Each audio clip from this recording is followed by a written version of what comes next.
Magandang gabi mga ka-amazing. Ako ang inyong tagapagsalaysay mula sa Amazing AI TV Fusion and Tagalog Stories. At ngayon ay dadalhin ko kayo sa isang nakakakilabot na kwento ng lagim. Isang kwento ng mga kaluluwang hindi matahimik, mga espiritong uhaw sa paghihiganti, mga nilalang na sumasanib sa mga buhay upang maghasik ng takot, dugo at kamatayan. Handa na ba kayong sumisid sa madilim na bahagi ng ating mundo? Kung mahina ang inyong loob, lumingon na kayo ngayon pa lang. Pero kung matapang kayo, samahan ninyo ako sa kwentong ito. Simulan na natin ang kwento ng Ang Kabanata ng Dugo. Mga kaluluwang uhaw sa pighati. Sa pinakasulok ng Sitio Malagim, isang liblib na baryo sa Nueva Ecija, may isang lumang abandonadong kumbento na kinatatakutan ng mga taga roon. Ang kumbento ng San Roque ay matagal nang nakatayo sa gitna ng kakahuyan. Napapalibutan ng matatandang puno ng balete na mistulang nagbabantay dito. Ayon sa matatanda, ang kumbentong ito ay naging tahanan ng isang madilim na sekta noong panahon ng mga Kastila. Mga mongheng nagsagawa ng mga ritual ng paghahandog ng dugo kapalit ng kapangyarihan. Ngunit isang gabi, ang buong kumbento ay nagliyab sa apoy at ang lahat ng nasa loob, pare, madre at mga deboto, ay nasunog ng buhay. Ngunit, hindi lamang kanilang mga katawan ang naba, kundi ang kanilang mga kaluluwa ay hindi na nakalabas sa mundong ito. Sinasabing ang lugar ay nilukuban ng sumpa. Ang sinumang magtatangka na pumasok ay hindi na muling makalalabas ng buhay. Taong 2022, matagal nang walang nakatira sa Sitio Malagim, maliban sa iilang matatanda na tila hindi kayang iwan ang kanilang lupang sinilangan. Ngunit isang grupo ng 5 paranormal investigators mula sa Maynila ang napabalita ang nagbalak bumisita sa lugar upang alamin ang katotohanan. Sila ay sina Ryan, ang pinuno ng grupo, isang dokumentarista na mahilig sa paranormal investigations. Melissa, ang psychic ng grupo, may kakayahang makaramdam ng presensya ng mga espiritu. Juma, ang tech expert, may dalang infrared cameras, EVP recorders at EMF detectors. Paul, ang mato ng grupo, dating sundalo at ang tagapagtanggol nila kung sakaling may mangyaring masama. Alisa, ang trainee nilang vlogger, mahilig sa horror stories at gustong maranasan ang paranormal first-hand. Nang marating nila ang Sitio Malagim, tila kakaiba na agad ang pakiramdam. Walang katao-tao sa paligid at ang mga bahay ay nakapinid. Mistulang iniwasan silang lapitan ng mga natitirang residente. May isang matandang babae na lumapit sa kanila. Si Lola Patsing, ang pinakamatandang nabubuhay sa baryo. Mga ihot-iha, anong ginagawa ninyo rito? Hindi niyo ba alam na sumpa ang lugar na ito? Iwanan niyo na habang maaga pa. Ngunit hindi, sila natinag. Pinuntahan nila ang kumbento kahit pa ang hangin ay biglang lumamig nang sila'y lumapit. Mula sa harapan, nakatayo pa rin ang lumang gusali. Ang mga pader nito'y nababalutan ng lumot at ang sahig ay nagkalat ng mga sirang kahoy. Ngunit may isang bagay na agad nilang napansin. Nang sila'y lumapit sa pinto ng kumbento, kusa itong bumukas. At nang makapasok sila, doon nagsimula ang tunay na bangungot. Pagpasok ng grupo sa kumbento, bigla nilang naramdaman ang matinding lamig. Para bang ang paligid ay hindi bahagi ng mundong kanilang ginagalawan. Hindi sila nagsalita, ngunit kita sa kanilang mga mata ang kabamilisa, ang psychic, ang unang nakaramdam ng kakaiba. May mga mata na nakatitig sa atin. Marami sila. Mahina niyang bulong.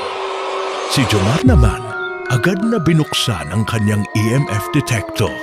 Isang gamit na sumusukat ng enerhiya ng mga espiritu. Sa pag-on niya nito, agad itong nag-red alert. Tangina, may malakas na enerhiya rito. Hindi ito normal. Nagpatuloy sila sa paglalakad gamit ang kanilang mga flashlight. Ang loob ng kumbento ay puno ng lumang altar, sirang upuan at mga larawan ng mga santo na tila nakatitig sa kanila. Ngunit ang isang bagay na tumatak sa kanila ay ang itim na mantsa sa sahig. Parang natuyong dugo. Si Alisa, ang trainee na vlogger, ang unang lumapit sa isang lumang confessional booth. Parang may nagkukumpisal pa rito. Bulong niya habang inaabot ang pintuan. Biglang bumukas ang pinto ng confessional ng kusa. At isang mabahong amoy ng nabubulok na laman ang lumabas mula rito. Napasigaw si Alisa. Dahil sa loob ng confessional, may nakaupong isang anino, isang pari na wala ng mukha, puro uling at dugo ang katawan. Umalis kayo! Sigaw ng malalim at basag na boses mula sa nilalang. Nagsitakbo sila palayo, ngunit nang makarating sila sa gitna ng bulwagan, doon nila nakita ang isang mas malaking kasamaan. Sa altar, may 5 anino na nakatayo, nakatingin sa kanila. Mga kaluluwang hindi na tao. May mga mata na pulang-pula at katawan na parang nasusunog. Isa-isa silang gumalaw, lumulutang sa ere, at ang kanilang mga bibig ay bumukas ng sobrang laki, para bang sumisigaw ng walang tunog. Si Melissa, napasigaw. Sila ang mga monghe, sila ang mga biktima ng ritual. Biglang nagsara ang pinto ng kumbento. Nagsimulang manginig ang sahig at mula sa mga sulok ng silid, dahan-dahang lumalabas ang iba pang espiritu, mga madre, sakristan at mga batang ulila na tila may hawak na mga kutsilyo at lagari. Si Paul, ang dating sundalo, agad na humawak sa dalang itak. Kailangan nating makaalis dito, ngayon na. Ngunit bago pa sila makatakbo palabas, isang nilalang ang biglang bumagsak mula sa kisame. Isang bangkay na bulok, ngunit buhay. Ito ang dating pari ng kumbento, si Padre Sebastian, ang leader ng kulto. Ang kanyang mata ay butas, ngunit para bang nakikita niya ang lahat ng nasa harapan niya. Walang makakaalis dito ng buhay. Malamig niyang bulong, isang matinding hampas ng hangin ang tumama sa kanila at bigla silang nagkalat sa loob ng kumbento. Naging itim ang lahat ng ilaw. Naghari ang katahimikan. At ang huling tunog na narinig nila ay ang malalalim na paghinga ng isang bagay na hindi nila nakikita. Nagising si Ryan sa sahig ng kumbento. Nasa gitna siya ng isang madilim at lumang silid, ang dating silid ng Kura Paroko. Ang amoy ng lumang kahoy at sunog na papel ay bumalot sa paligid. Nasaan ang iba? Nanginginig niyang tanong sa sarili. Naghanap siya ng kanyang flashlight, ngunit nang mahawakan niya ito at itutok sa paligid, nakita niyang hindi na siya nag-iisa. Sa harap niya, nakaupo sa isang sirang upuan, ang isang batang babae na duguan ang suot na damit. Ang kanyang buhok ay gusot at ang kanyang mga mata ay itim. Na itim, walang puti, walang buhay. Tapos na ang lahat. Mahina niyang bulong, ngunit tila boses ng maraming bata ang lumabas sa kanyang bibig. Bago pa makasigaw si Ryan, biglang sumara ang pinto sa likuran niya. Samantala, si Melissa naman ay nasa isang makipot na pasilyo. Sa bawat dingding, may mga nakasabit na itinakip na mga painting, parang may tinatago sa ilalim. Sa bawat hakbang niya, ang paligid ay nagiging mas mabigat, mas malamig at mas tahimik. Pero nang mapansin niyang dahan-dahang gumagalaw ang mga takip ng mga painting, alam niyang hindi siya nag-iisa. Isa-isang nalalaglag ang mga tela at sa ilalim ng bawat isa, lumitaw ang mga larawang nagpapakita ng mukha ng grupo nila. Ngunit may mga itim na mata at mga dugo ang bibig. Biglang umalingaw-ngaw ang isang nakakabinging sigaw mula sa dilim. Naglakad siya paatras, ngunit tumama ang kanyang likod sa isang malamig na katawan. Paglingon niya, isang lalaking walang ulo ang nakatayo sa likod niya, nakangiti kahit wala itong mukha. Sa ibang parte ng kumbento, si Paul ay walang dalang flashlight. Ang tanging liwanag lamang ay ang mahihinang pulang kandila na nakahanay sa sahig. "Jomar, Alisa, nasaan kayo?" Sigaw niya, walang sumagot. Ngunit ang kanyang mga paa ay nadulas sa kung anong likido sa sahig. Nang tingnan niya ito, dugo. Kasabay nito, narinig niya ang mahihinang yapak sa likod niya. Dahan-dahan siyang lumingon. Sa dulo ng pasilyo, may nakatayong isang lalaki na putol ang katawan sa bewang. Gumagapang papalapit sa kanya gamit ang mga kamay nito. Ngayon lang ako makakatikim ng buhay na laman." Bulong ng nilalang habang lumalaki ang bibig nito, parang buhayang bubukaka upang lamunin siya ng buo. Samantala, si Alisa at Jomar, nakarating sila sa isang lumang prayer hall. Ang altar, sa gitna ay may isang malaking rebulto ng isang santo. Ngunit may kakaibang anyo. Sa halip na hawakan ang isang krus, may hawak itong lagari at itak. "Jomar, may mali rito. Hindi ito normal," sabi ni Alisa, nanginginig.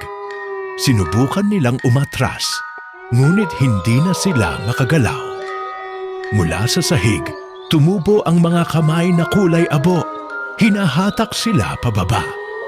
Nagpumiglas sila, pero unti-unti silang nilulubog sa sahig. Parang may ibang mundo sa ilalim na gustong higupin ang kanilang mga katawan. Nang tingnan nila ang estatwa ng santo, gumalaw ang ulo nito. Dahan-dahang bumuka ang mga labi nito at sinabi, "Ang sakripisyo ay magsisimula na." Ang paggapang ng kadiliman si Ryan, na trap sa silid ng kura paroko, ay halos hindi na makahinga. Ang batang babaeng duguan ay dahan-dahang lumapit sa kanya. Ang mga mata nitong itim na parang kailaliman ng impyerno. "Kasama na kita habang buhay." Bulong ng bata habang ang kanyang balat ay nagsimulang magbalat at matuklap. Nagiging itim, nausok na unti-unting pumalibot kay Ryan. Nagsimula siyang magsisigaw habang ang usok ay pumapasok sa kanyang bibig, ilong at mata. Parang may isang nilalang na pilit pumapasok sa kanyang katawan. Ngunit bago siya tuluyang masaniban, may narinig siyang isang bulong mula sa kanyang bulsa. "Ryan, gamitin mo ako." Agad niyang naalala ang agimat na binigay sa kanya ng matandang albularyo bago sila pumasok sa kumbento. Nanginginig niyang hinugot ito mula sa kanyang bulsa at agad itong lumiwanag. Biglang napasigaw ang batang espiritu. Nagkikisay ito sa sahig habang ang usok mula sa kanyang katawan ay natunaw na parang abo. Nagtagumpay si Ryan, ngunit hindi pa tapos ang laban. Ang mga nakatagong katawan si Melissa na trap sa pasilyo ng mga nilikmang painting ay hindi na nakagalaw. Ang lalaking walang ulo sa likuran niya ay unti-unting yumuko. Parang inaamoy siya kahit wala itong ilong.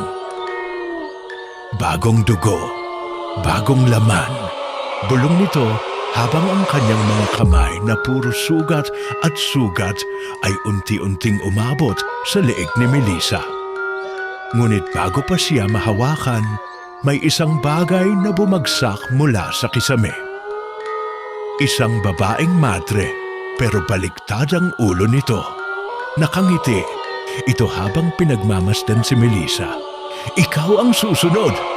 Bulong ng madre.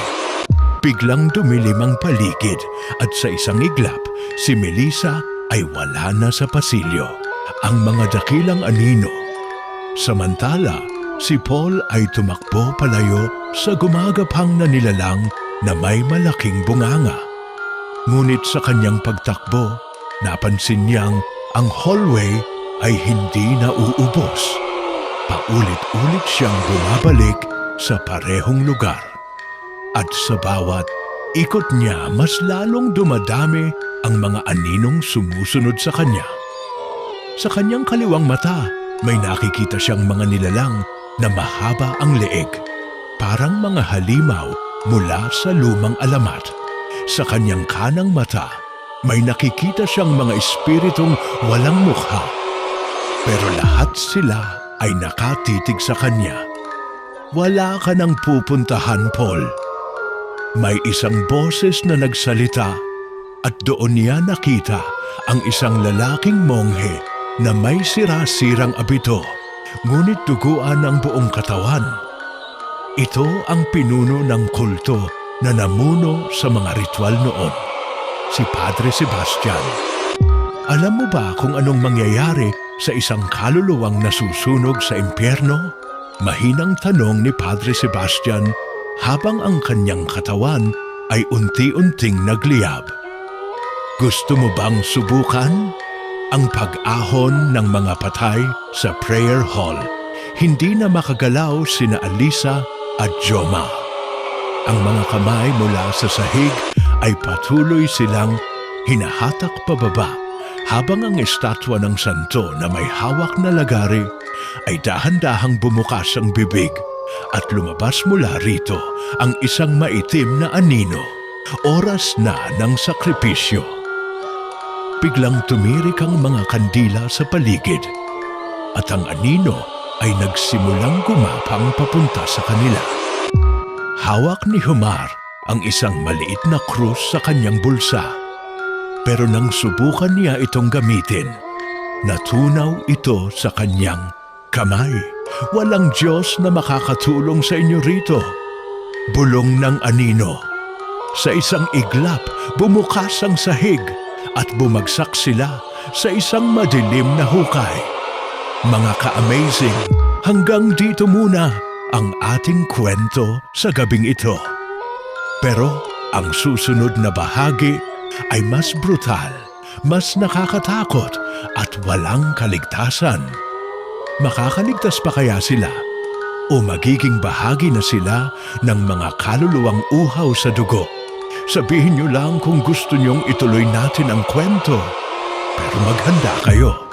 Dahil ang susunod na kabanata ay ang pinakamalupit. Hanggang sa muli, ingat kayo, mga ka-amazing, at huwag kayong lumingon sa dilim. Ang dugong lumalagos sa dilim si Ryan, halos hindi pa nakaka-recover mula sa pananalakay ng espiritu. Hawak niya pa rin ang kanyang agimat.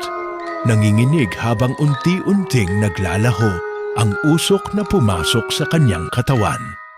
Ngunit sa likuran niya, isang malamig na hininga ang kanyang naramdaman. Hindi mo kami matatakasan. Mabilis siyang lumingon at doon niya nakita ang tatlong nilalang na nakatayo sa likod niya. Ang isa ay may dugo ang belo at putol na dila. Ang isa ay may walang butas na mata ngunit may nakangiting bibig mula sa tenga hanggang tenga. At ang pangatlo, isang batang walang paa, nakalutang sa hangin, may hawak na isang laruang manika na duguan ang mukha. Kailangan natin ng bagong katawan. Kailangan natin ng bagong laman. Ikaw ang aming pipiliin. Biglang nagsimulang gumapang ang kanilang maitim na mga daliri papunta sa kanya. Ang halimaw sa mga anino si Melissa. Nagising sa isang madilim na kwarto. Ang buong paligid ay kulay itim. Parang wala siya sa tunay na mundo. Ang tanging ilaw ay isang maliit na gasera sa tabi niya na unti-unting namamatay. "Tulungan niyo ako!" Sigaw niya, ngunit walang sumasagot. Naglakad siya, hinahanap ang daan palabas, pero ang sahig ay parang putik. At sa bawat hakbang niya, may mga kamay na lumilitaw mula sa ilalim, pilit siyang hinihila pababa. "Huwag kang gumalaw," may boses na nagsalita sa dilim. Lumakas ang apoy ng gasera at doon niya nakita isang dambuhalang nilalang na halos hindi niya maaninag ang mukha. Ang katawan nito ay punong-puno ng mata. Mga matang lumuluha ng dugo. Ang balat nito ay parang punit-punit na tela na kumikilos mag-isa. Ang bawat isa sa inyo ay napili pulong ng halimaw. At ikaw ang magiging mata ng mga patay. Sa isang iglap, lumipad ang nilalang papunta sa kanya at naramdaman niya ang matatalas na kuko nitong bumabaon sa kanyang mukha. Ang itim na Monje si Paul hindi makagalaw. Nakatitig siya kay Padre Sebastian, ang mongheng sunog, habang unti-unting lumalapit ito sa kanya. "Dati akong pinuno rito. Ako ang gumabay sa mga espiritu. Pero ipinagkanulo ako ng sariling kong dugo." Sinunog siya ng kanyang sariling mga kasama sa kulto. At ngayon, siya na ang bagong Diyos ng kadiliman sa lugar na ito. "Paul, gusto mo bang makita ang impyerno?" Bumukas ang kanyang mga mata. At sa loob ng mga mata nito, may mga anino ng libo-libong kaluluwang nagkakagulo. Sumisigaw, nagsusunog, pinapatay paulit-ulit sa walang katapusang paghihirap. Gusto mo bang sumali sa kanila? Sa isang iglap, itinaas ni Padre Sebastian ang kanyang kamay at mula sa lupa, lumitaw ang isang hukbo ng mga patay na monghe. Hawak ang mga kalawangin at dugong punyal. Ang sakripisyo sa ilalim ng lupa si Alisa at Jomar. Bumagsak sa isang malalim na hukay. Dumaustos sila pababa sa isang madilim at makitid na lagusan hanggang sa bumagsak sila sa isang malaking silid na puno ng dugo. Ang inscription sa mga pader. Amoy ng bulok na laman ay humalo sa hangin. Sa gitna ng silid, may isang malaking altar na gawa sa mga buto ng tao. At sa itaas nito, may isang itim na estatwa na parang isang Diyos ng kamatayan. "Kailangan natin lumabas dito," bulong ni Jomar. Pero bago sila makagalaw, biglang nagbukas ang mga pader at lumabas mula rito ang 12 ng mga nilalang na parang pinagsamang tao at hayop. Mayroon silang mga mata sa dibdib, mga kamay na may matatalim na kuko, at balat na parang sunog na kandila. Dumating na ang bagong sakripisyo. Sa isang iglap, nagsimula silang lumapit at bumuka ang kanilang bibig. Lumalabas ang mahahabang dila na parang ahas. Ang panganib sa dilim si Ryan, halos hindi na makagalaw. 3 espiritu ang nakapalibot sa kanya, ang babaeng duguan ng belo, ang nilalang na may ngiting punit hanggang tenga at ang bata na may dugo ang manika. Sumama ka sa amin. Dahan-dahang lumutang ang katawan ni Ryan sa ere, habang ang kanyang mga kamay at paa ay parang hinihila mula sa magkabilang direksyon. Parang hinahati ang kanyang katawan. Mas masarap kung dahan-dahan nating papatayin ito. Bulong ng espiritong may malaking ngiti. Habang unti-unting pumapasok ang kanyang duguang mga daliri sa balat ni Ryan, parang tinutunaw nito ang kanyang laman. Napakapit si Ryan sa kanyang agimat, pero biglang napansin niyang ito'y lumalamig. Wala nang bisa ang iyong proteksyon. Nagsimula siyang mapasigaw. Ang punit na mukha si Melissa, umiiyak na sa takot. Ang dambuhalang halimaw na punong-puno ng mata ay lumulutang sa harap niya.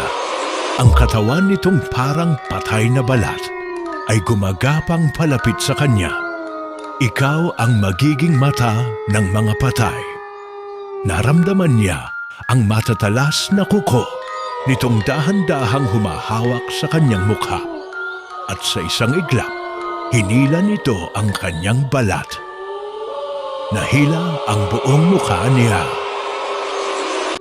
Melissa napasigaw sa matinding sakit, pero kahit wala na siyang mukha, nakikita pa rin niya ang lahat. Nakikita niya ang mga espiritong bumubulong sa kanya. Nakikita niya ang mga nilalang na pilit pumapasok sa kanyang katawan. Nakikita niya ang isang madilim na hukay sa harap niya. At sa ilalim nito, isang mundo ng mga kaluluwang sunog, punit at pinapahirapan. Sumali ka sa amin. Ang hukom ng mga demonyo si Paul, nanginginig sa harap ni Padre Sebastian. Ang hukbo ng mga patay na monghe ay unti-unting lumalapit sa kanya. Hawak ang mga punyal na lumuluha ng itim na dugo. Dumating na ang iyong paghuhukom. Sa isang iglap, isa sa mga monghe ang biglang lumapit at sinaksak siya sa tiyan.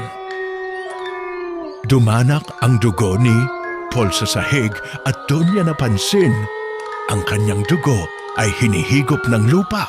Nakikita mo ba? Ito ang dahilan kung bakit wala nang makakalabas mula rito. Ang buong lugar ay isang dambuhalang bibig. Isang nilalang na matagal nang natutulog at ngayon ay gigising na. Ati siyang lulunok sa lahat ng kanilang kaluluwa, ang pinakamalalaking halimaw si Alisa at Jomar. Pilit na lumalaban sa mga nilalang na lumabas mula sa pader. Ang mga mata ng mga halimaw ay umiilaw ng pula habang ang kanilang mga bibig ay bumubukas at lumalabas ang mahahabang dila na parang ahas. Oras na ng sakripisyo. Sa isang iglap, bumukas ang estatwa sa gitna ng silid at lumabas mula rito ang isang dambuhalang nilalang na mas mataas pa sa simbahan. Ang balat nito ay puro mata at ang bibig nito ay puno ng matatalas na buto na parang kutsilyo.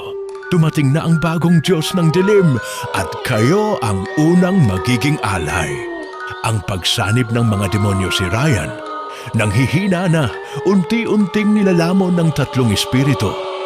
Ang babaeng duguan ng belo ay ngayoy nakasampa na sa kanyang katawan, dahan-dahang pumapasok sa kanyang balat. Parang ipinipilit ang sarili nito sa loob ng kanyang kaluluwa. Ikaw ay magiging isa sa amin. Naramdaman ni Ryan ang pagbaluktot ng kanyang buto, ang pag-init ng kanyang dugo, at ang unti-unting pagkawala ng kanyang kontrol sa katawan. Ang kanyang bibig ay kusa ng bumuka. At mula sa loob niya, isang halakhak ang lumabas, hindi na sa ang kanya, kundi sa espiritong sumanib sa kanyang kaluluwa. Ha ha ha ha ha ha ha ha ha. si Ryan. Hindi na siya si Ryan. Ang mundo sa likod ng mata si Melissa. Walang mukha, ngunit nakikita ang lahat. Nakikita niya ang mga espiritong naglalakad sa mundo ng mga buhay, mga kaluluwang duguan. Pitpit ang mga lamang loob ng kanilang dating katawan. Pilit na sumasanib sa sinumang madapuan nila. Nakikita niya ang hukbo ng mga nilalang na nagmula sa ilalim ng lupa. Umaakyat mula sa malalalim na hukay sa buong bayan. Nakikita niya ang itim na alon ng kamatayan. Isang maitim na usok na pumapalibot sa buong bayan. Unti-unting ginugupo ang lahat ng may buhay. Wala nang makakatakas, wala nang matitira. Ang mundong ito ay magiging mundo ng mga patay. Ang halimaw sa ilalim ng simbahan si Paul, nanghihina habang patuloy na sinasaksak ng mga patay na munghe. Ang kanyang dugo ay patuloy na hinihigop ng lupa at sa ilalim niya, isang dambuhalang nilalang ang unti-unting bumabangon mula sa kadiliman. Ang nilalang na ito ay may 6 na ulo. Ang bawat isa ay may mukha ng mga paring sinunog sa lumang panahon. Ang bawat bibig nila ay may sigaw ng paghihirap. Ang kanilang mga mata ay puro poot. Ang kanilang mga kamay ay puro dugo. Sa wakas, kami muling mabubuhay. Sa isang iglap, bumukas ang lupa at mula rito, lumabas ang halimaw. Ang buong bayan ay nagsimulang yumanig. At sa isang iglap, ang simbahan ay biglang bumagsak. Ang hukbo ng kadiliman si Alisa at Jomar. Wala nang matatakbuhan. Ang dambuhalang nilalang sa altar ay tuluyan ng lumabas at kasabay nito ang 12 ng nilalang na may mga mata sa dibdib at mahahabang dila ay lumabas sa bawat sulok ng kuweba. Ang ating mundo, ang ating katawan ay magiging isa at sa isang iglap ang kanilang balat ay nagsimulang mabiyak. Ang kanilang mga kamay ay nagdikit-dikit at ang kanilang katawan ay dahan-dahang nagdugtong. Hindi sila hiwalay na nilalang. Sila ay isang malaking halimaw na pinira-piraso. At ngayon, sila'y bumuo ng isang dambuhalang nilalang na may daan-daang mata, daan-daang bibig at daan-daang kamay na sabay-sabay na gumagalaw. Kami ang kadiliman at kayo ay aming sakripisyo. Ang paggising ng itim na hari si Ryan. Hindi na siya si Ryan. Ang espiritong sumanib sa kanya ay ganap ng nagising. Sa wakas, may katawan na akong gagalawan. Nakita niya ang kanyang kamay na unti-unting nagiging itim. Nakita niya ang kanyang balat na nagsisimulang magpitak. At mula sa loob niya, lumabas ang napakaraming anino. Ako ang magiging hari ng mga patay. Sa isang iglap, lumutang si Ryan sa ere. Ang kanyang matay naging kulay pula at sa bawat paggalaw niya, isang espiritu ang lumalabas mula sa kanyang katawan. Lahat ng nilalang sa paligid niya, mga espiritu, halimaw at nilalang ng dilim ay lumuhod sa kanyang harapan. Ang mga buhay ay magiging patay, na ang mga patay ay magiging akin. Ang itim na hari ay tuluyan ng nagising. Ang mga nalikasay na kaluluwa si Melissa. Wala nang mukhang umiiyak sa dilim. Ngunit kahit wala siyang mukha, patuloy niyang nakikita ang mundo sa mata ng mga patay. Sa paligid niya, isang hukbo ng mga espiritu ang nagtitipon, mga sundalong patay na mula pa sa panahon ng giyera, mga babaeng hinatulan ng kamatayan sa lumang panahon. mga batang namatay sa gutom, ngunit ngayon ay may mga mata ng demonyo. Huminog na ang ating pagkakataon. Sa isang iglap, ang buong bayan ay tinakpan ng itim na ulap. At mula sa ulap na iyon, milyon-milyong kaluluwa ang bumaba sa lupa. Hindi na sila basta multo. Sila ay mga aninong uhaw sa laman. Ang nagbabagsakang mga katawan si Paul. Halos wala ng buhay, nakadapa sa lupa. Ngunit hindi pa siya patay. Nakikita niya ang paligid niyang punong-puno ng patay na katawan. Nararamdaman niya ang matinding panginginig ng lupa. At sa harap niya, ang dambuhalang halimaw sa ilalim ng simbahan ay tuluyan ng lumabas. Ang 6 nitong ulo ay sabay-sabay na sumigaw ng isang nakakabinging halakhak. Sa isang iglap, isang kamay ang lumabas mula sa katawan ng halimaw. Isang dambuhalang kamay na kasing laki ng buong simbahan. At nang ito'y bumagsak sa lupa, lumubog ang buong bayan. Ang huling mga nagtatangka mabuhay si Alisa at Jomar. Takot na takot, pilit na lumalaban. Ngunit paano mo lalabanan ang isang halimaw na binubuo ng daan-daang espiritu?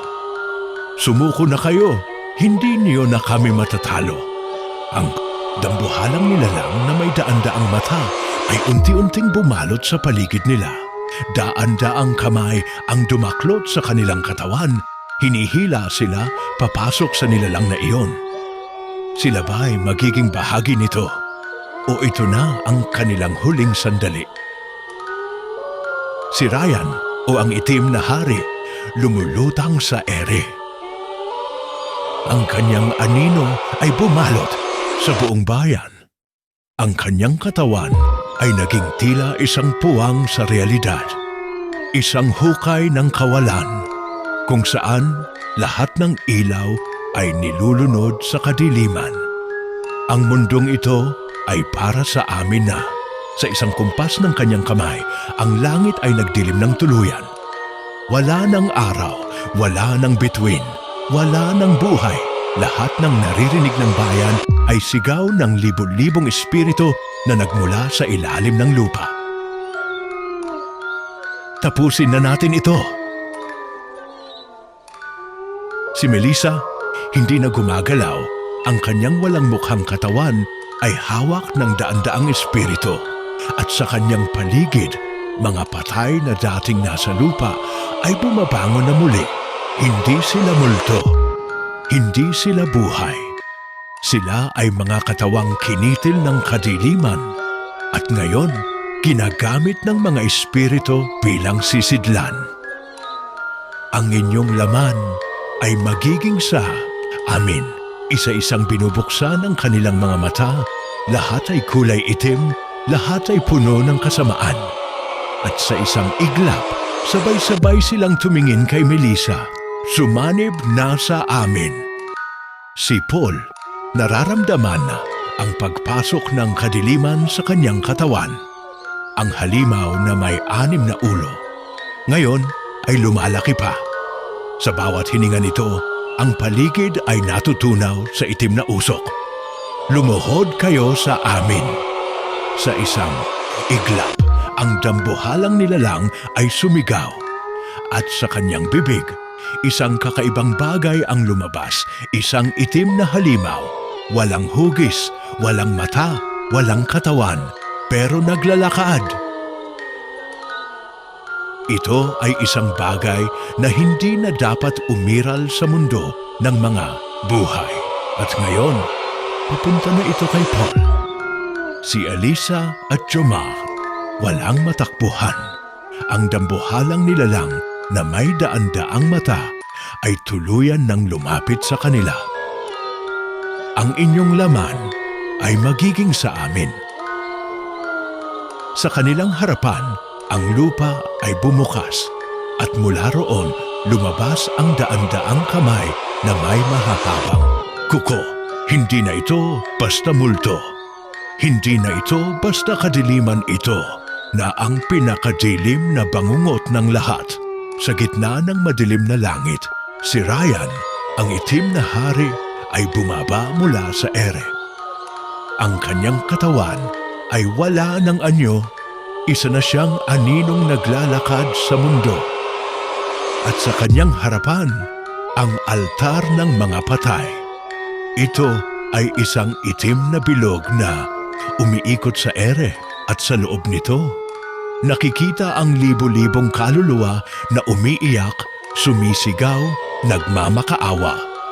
Ihanda ang huling sakripisyo. Sa isang iglap, lahat ng espiritu ay lumuhod. Ang lupa ay yumanig at mula sa ilalim nito, lumabas ang isang dambuhalang krus na itinayo sa gitna ng bayan. At may taong itinatali doon. Si Melissa, ang walang mukhang babae. Siya ang napili. Ang kanyang katawan ay walang malay, nakatali sa itim na krus. Sa kanyang paligid, ang hukbo ng patay ay umaawit ng isang lumang orasyon. Ang mga buhay ay magsasakripisyo para sa muling pagkabuhay ng mga patay. Mula sa bibig ng bawat espiritu, isang matinis na sigaw ang sabay-sabay na lumabas. Sa loob ng isang segundo, ang buong bayan ay nagdilim ng tuluyan. Wala nang makakakita, wala nang makakarinig, wala nang makakalabas. Habang ginagawa ang ritual, si Paul ay wala ng lakas. Ang halimaw na may 6 na ulo ay tumayo sa harapan niya. Ang bawat mata nito ay nagniningas sa apoy ng impyerno. Ikaw ang susunod na sisidlan ng kadiliman.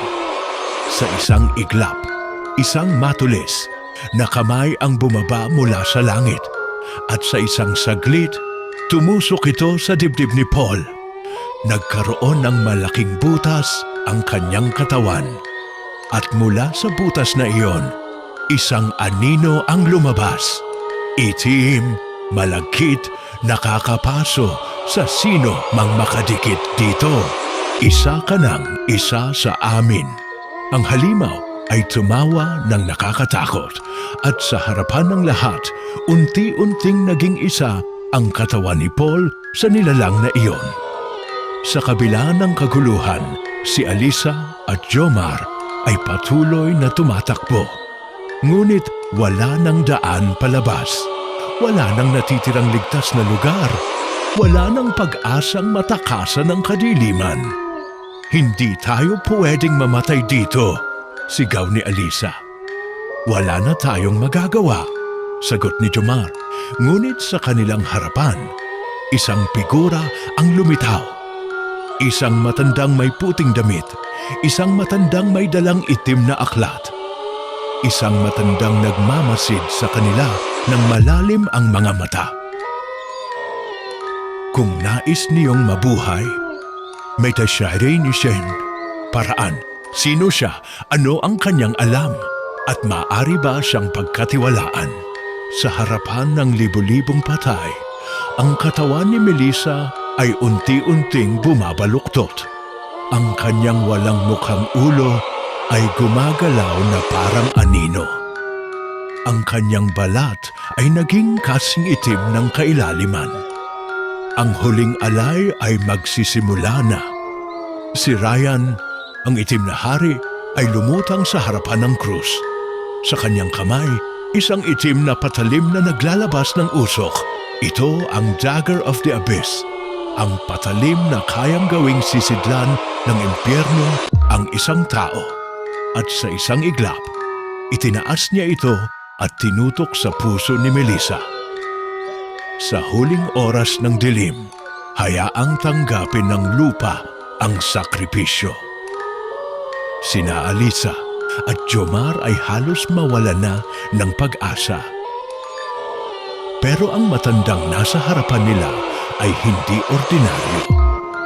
Ang kanyang mga mata ay maputla, parang isang taong nakakita na ng libo-libong kamatayan. Kung nais niyong wakasan ito, tanggapin ang aking alok. Sabi ng matanda, ano ang kailangan naming gawin? Tanong ni Alisa. Isa lamang sa inyo ang makakaligtas. Biglang nagdilim ang paligid. Ang lupa sa kanilang harapan ay bumuka. At mula rito, isang itim na pinto ang lumitaw sa likod ng pinto. Ang kasagutan, ngunit isa lang ang pwedeng lumampas. Tumingin si Alisa kay Jomar. Tumingin si Jomar kay Alisa. Sino ang pipiliin nilang mabuhay? At ano ang nasa likod ng pinto? Samantala, si Paul ay hindi na makontrol ang kanyang katawan. Ang halimaw na sumasanib sa kanya ay tuluyan ng bumalot sa kanyang kaluluwa. Wala ka nang lalabas sa kadiliman. Sa isang iglap, tumubo ang mga itim na ugat sa kanyang balat. Ang kanyang mga mata ay naging pula at ang kanyang bibig naging bunganga ng isang demonyo. Isa na akong halimaw.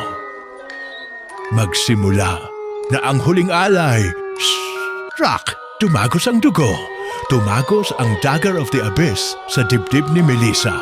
Ngunit hindi siya sumigaw dahil wala na siyang mukha.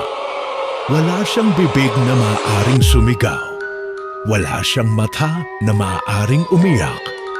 Wala siyang ilong na maaaring huminga.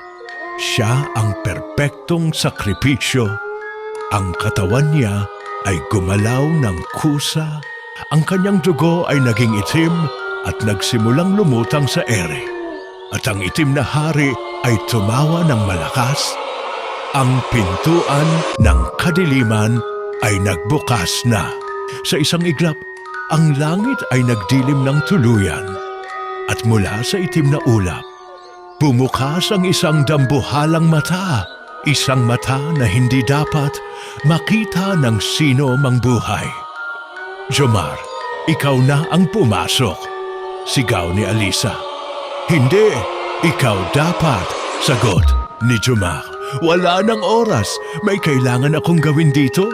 Biglang lumapit ang matanda at itinulak si Alisa papasok sa itim na pinto. Hindi mo na kailangang pumili.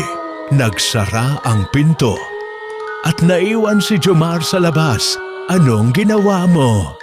Sigaw niya sa matanda. Pero ang matanda ay biglang ngumiti. At sa isang iglap, naging anino ang kanyang katawan. Wala kang maiiligtas, bata. At sa harapan ni Jomar, isang halimaw ang biglang sumulpot mula sa lupa.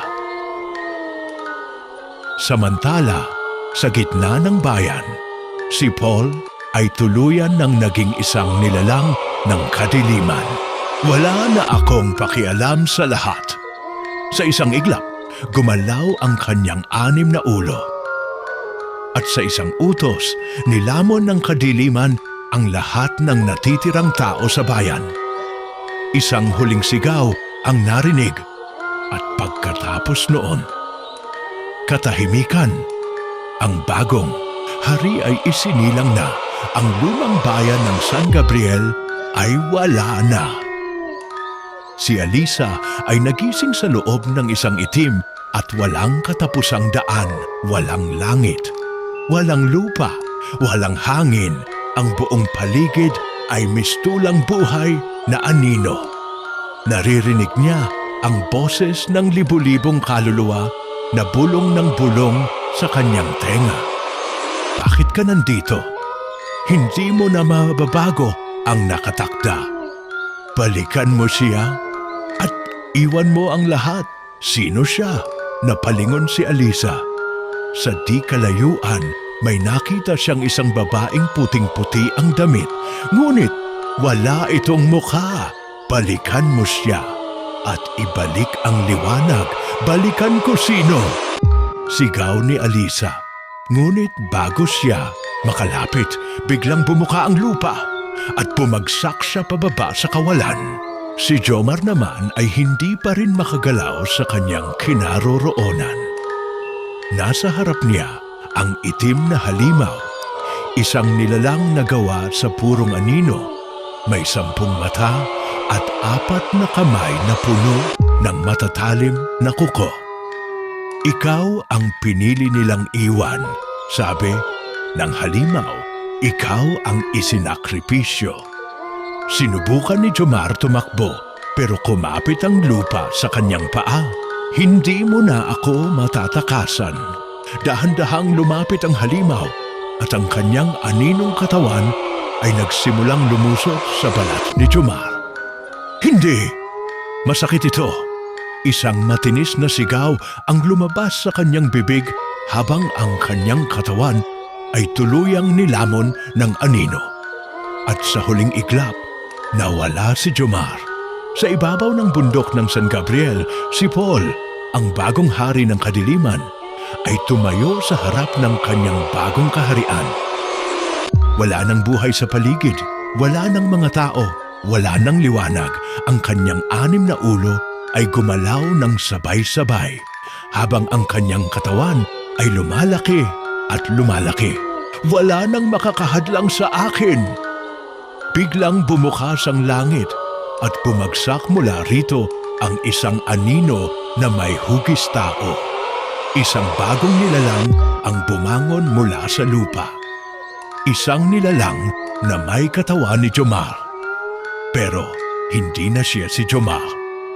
Ako ang kanyang anino at ako ang magiging kanang kamay ng hari. Alisa, isang malamig na boses ang gumising kay Alisa. Pinuksan niya ang kanyang mga mata at nakita niyang lumulutang siya sa isang ilog ng itim na tubig. Sa paligid niya, may libu-libong kamay na umaabot sa kanya. Mga kamay ng mga kaluluwang nawalan ng katauhan.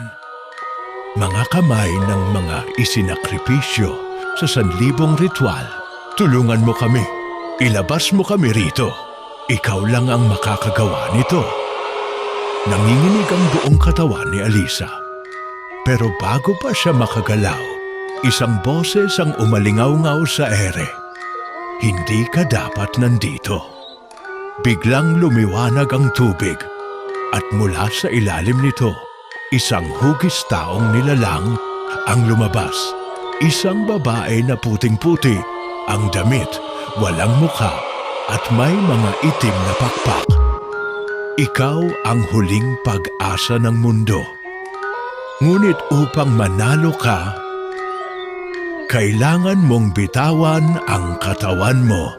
Sa ibabaw ng San Gabriel, si Paul ay nakatayo sa gitna ng mga nagkalat na bangkay. Wala nang natira, wala nang sumisigaw. Lahat ng buhay ay natapos na.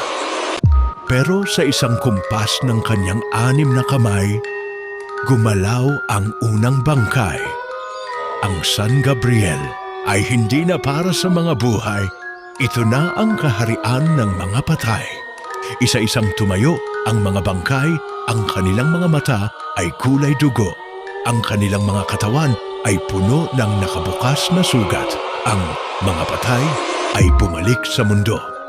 Ngunit hindi bilang mga tao, kundi bilang mga mandirigma ng impernong hari.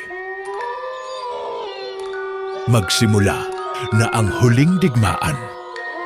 Ano ang ibig mong sabihin? Tanong ni Alisa sa babaeng walang mukha. Wala ka ng oras. Sagot nito, si Paul ay hindi mo na matatalo bilang isang tao. Kailangan mong maging isa sa amin, isa sa inyo. Ang kaluluwa mo ang huling piraso ng kapangyarihan na maaring tumalo sa hari. Kung gusto mong tapusin ito, kailangan mong iwan ang pagiging tao mo. Pipiliin mo ba ang kamatayan para mailigtas ang mundo? Ano ang pipiliin mo, Alisa? Tanong ng babaeng puti ang damit, ngunit walang mukha.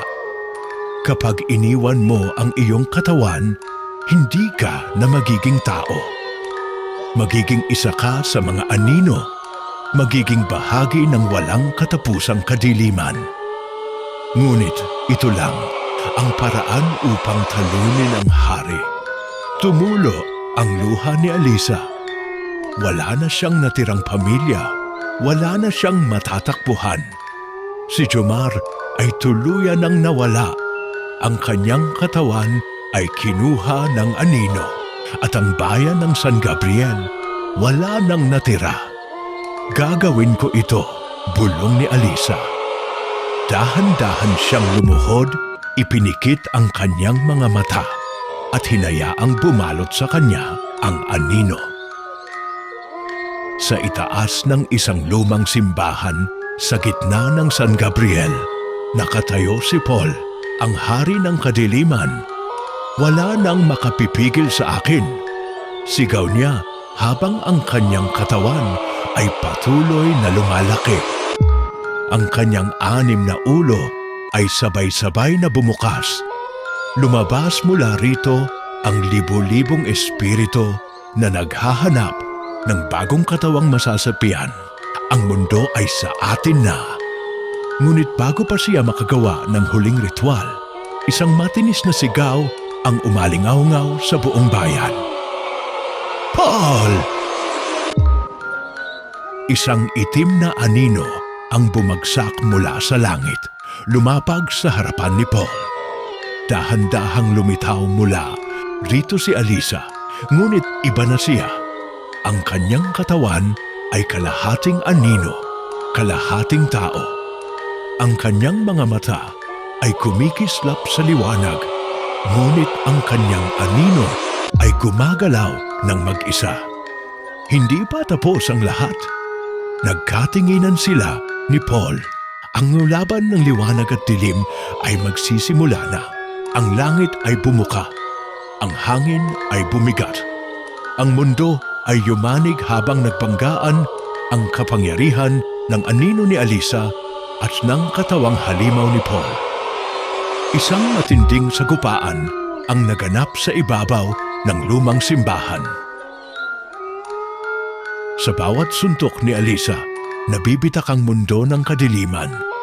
Sa bawat sigaw ni Paul, ang mga anino ay sumasayaw sa hangin. Hindi mo ako matatalo, Alisa! Sigaw ni Paul. Ako ang pinili ng kadiliman. Ngunit hindi ako kailanman pipili ng kasamaan. Sagot ni Alisa. Antepasyon sa huling pagkakataon, inilabas ni Alisa ang lahat ng natitirang kapangyarihan sa kanyang katawan. Isang bugso ng liwanag ang bumalot sa buong bayan. Ang mga anino ay sumisigaw. Ang lupa ay bumukas. At si Paul ay tuluyang nawala sa mundo ng buhay. Nagising si Alisa sa gitna ng nawasak na bayan.